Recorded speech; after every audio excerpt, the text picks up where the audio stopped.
19's Resurgence. I'm Tyrone Bowman. This is Tyrone Bowman Tonight. According to the Wall Street Journal,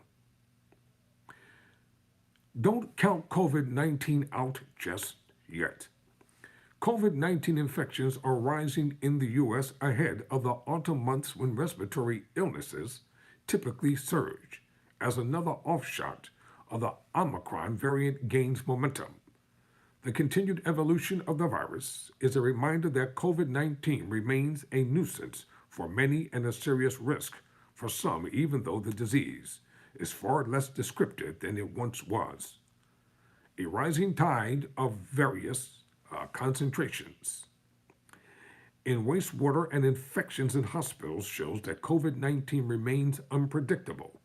The new subvariant called EG.5 is a descendant of another called XBB.1.2.1.9.2 and has been reported in at least 51 countries since August 7, according to the World Health Organization, which classified the EG.5 as a variant of interest this week. COVID-19 hospitalizations are rising but remain far below last year's peak. Some scientists on X, formerly known as Twitter, have unofficially dubbed it Eris. Like other Omicron variants, EG.5 has immune escape properties, but there are no signs it is more severe, the WHO said. EG.5 is projected to represent roughly 17% of cases in the U.S. as of August 5, making it the most prevalent version of the virus in the U.S. According to the Centers for Disease Control and Prevention, it is among a menagerie of more than a dozen Omicron offshoots estimated to represent at least 1% of cases. The CDC can't make variant predictions in every U.S. region anymore because there isn't enough testing and subsequent data available, said Dr. Joseph Cantor, State Health Officer and Medical Director at the Louisiana Department of Health. We expect EG.5 to continue to grow in prominence, Cantor said.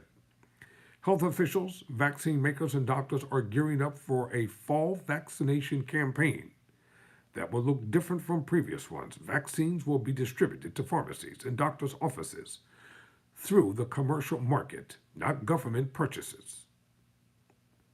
The vaccines are targeting the recently dominant XBB.1.5 strain in line with instructions the Food and Drug Administration set earlier this year.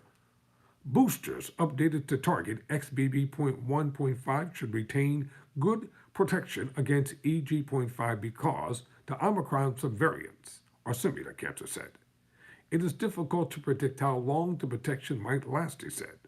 Pfizer expects its new shots to win approval this month, with vaccinations likely starting in September. Chief Executive Albert Bourla said this month Pfizer expects the booster to work against EG.5 because it is an offshoot of Omicron, but is conducting laboratory tests to be sure. A spokesperson said Pfizer and partner BioNTech presented animal testing to FDA advisors at a June meeting about how to update the vaccine. It is unlikely the FDA would ask manufacturers to produce shots targeting the EG.5 because supply won't be ready in time for the fall campaign. It takes Pfizer and Moderna at least 3 months to make their mRNA shots against COVID-19. Moderna has ample supply of its updated vaccine and is waiting for FDA sign-off to distribute doses, a spokesman said. He said that preliminary testing shows the shot works against EG.5 and that more testing is underway. Novavax, whose COVID-19 vaccine uses a different technology, is submitting data to regulators to authorize its boosters and expects to win clearance and ship doses in September, a spokeswoman said. Whether to get a booster now or wait for new one depends upon on someone's health and risk, said Dr. John Moore, professor of microbiology and immunology at Weill Cornell Medical. People with pre-existing conditions or compromised immune systems, and those who aren't vaccinated remain at high risk, he said. If you and your physician think you're in need of a booster now, get one now, said Moore. It's very individual. There's no simple bucket in which every American can be put. Health officials preparing for an increase in other respiratory infections earlier or after an early and severe RSV surge overwhelmed pediatric hospitals last year, along with the flu. The FDA has approved the first RSV vaccines for adults 60 and older and a new drug to protect infants. We're entering a season where we don't really know how these viruses are going to interact with each other, said Dr. Anisha Jyothini, commissioner of the Connecticut Department of Public Health. The U.S. isn't tracking COVID-19 infections and hospitalizations as closely as it once was. Infections have long been difficult to record because people stopped getting tested at facilities, feeding data to state health authorities. Hospitals have also dialed back from routine testing of all patients. COVID-19 cases in hospitals have been trending up for weeks. The CDC said there were 9,506 COVID-19 hospital admissions for the latest measured week, ending in late July, up 12.5%. Many patients are hospitalized for other reasons, not because of their infections.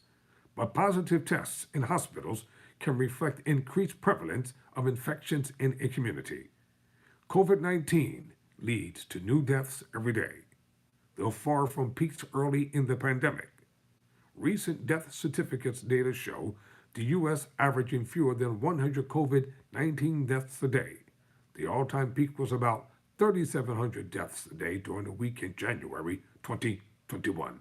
I'm Tyrone Bowman. Never surrender. Never quit.